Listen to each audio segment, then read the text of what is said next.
Checking the pulse. Who arrived first in Kenya during the post-election violence, and what did the individual do to set the stage for resuscitating Kenya? Hello, viewers. Thank you for joining us again, for checking us out for this episode of Ebenezer Moment, reflecting on the children's book titled Resuscitating Kenya. Join the conversation as I reflect on that book. It's a children's book written in 2010, narrating the incident that occurred in 2007 and 2008 following a hotly contested general election. And I have said this before, and it's worth repeating. I'm not a politician, and I'm not taking a political perspective to my reflection. No, I am taking a cultural identity perspective. And as a shared culture, as a shared heritage, the nation of Kenya, we have vested interests, whether we are at home or abroad. So this episode today takes a closer look at the process of resuscitating the nation. Once the internal structures crumble, the ones that are put in place to offer stability, governance, at times like this, they seem to have been crumbling. There was no faith in those internal structures to do what they are set up to do. So external help was needed to keep the nation at least breathing. Kenyan people expressed a need equivalent to calling for help, calling first responders. In some contexts, it's called calling 911 or 999. Calling responders, and these responders were, one of them is the African Union of Nations, immediate neighbor, sibling responding to siblings, siblings helping siblings.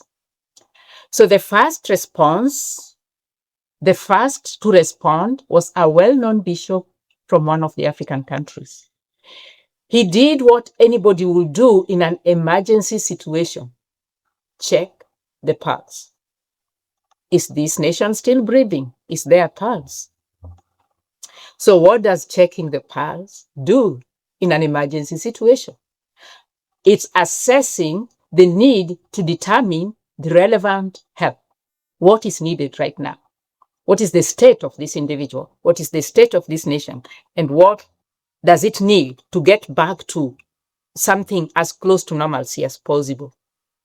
So the bishop checked the pulse and concluded that first aid was needed urgently. I write on page 9 of the book, the country was fading into chaos and threatened into chaos that threatened to suck out its life. With all the killings, destruction of property, and the arguments from the opposing parties, it was like the country was being choked of its breath and it could faint. Concerned groups like the civil societies and individuals called for help, while others attempted to keep the country breathing as they waited for that help to arrive. The Kenyan nation almost collapsed, but the determination of its societies and the friends of Kenya, the people of Kenya, their determination served like a holding space. First aid, holding the person, putting the person in a position where they will not choke to death. There was need for skilled experts to resuscitate the country back to normal breathing again.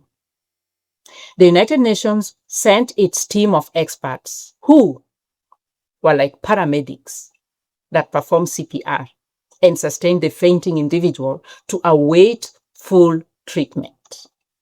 They attempted to resuscitate the country as the specialists prepared themselves to come in and fully make a diagnosis of the problem before starting the treatment. Allow me to use the medical terminology. The book itself is written from a perspective of a medical terminology, Resuscitating Kenya. The first paramedic to paramedic officer to arrive was this well-known bishop. And this bishop has been recognized for the efforts of promoting peace. He is a bishop within a Christian tradition, and not only known for preaching peace, but has spearheaded efforts of bringing peace, reconciliation, and peace in his country of origin. Therefore, it was almost natural for him, it's like a natural default, when he learned of a neighboring country deteriorating into a situation that is chaotic. He had some wisdom that he could offer. It's not only from his faith tradition or him being a neighbor, but also an African elder. It's an act of an African elder.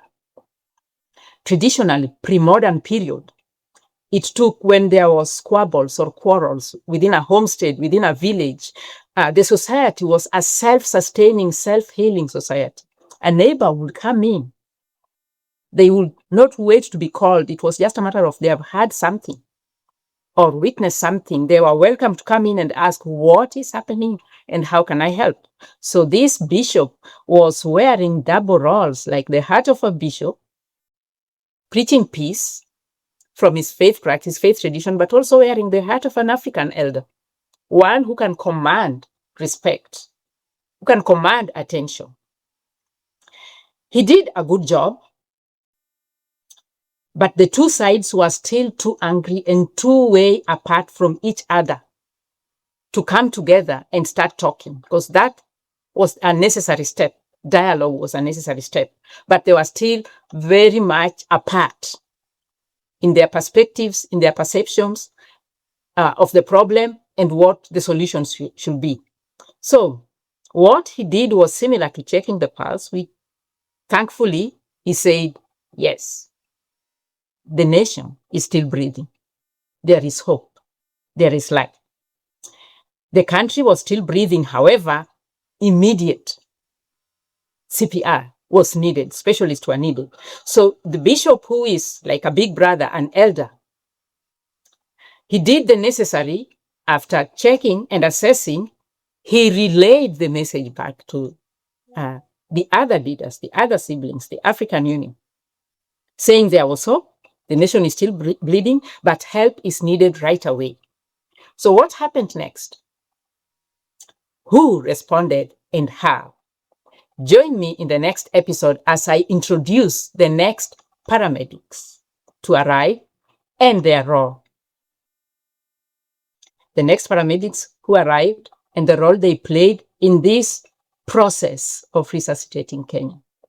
Meanwhile, encourage yourself with a scripture from my Christian tradition in the book of Proverbs 17:17. It speaks to this incident of this episode.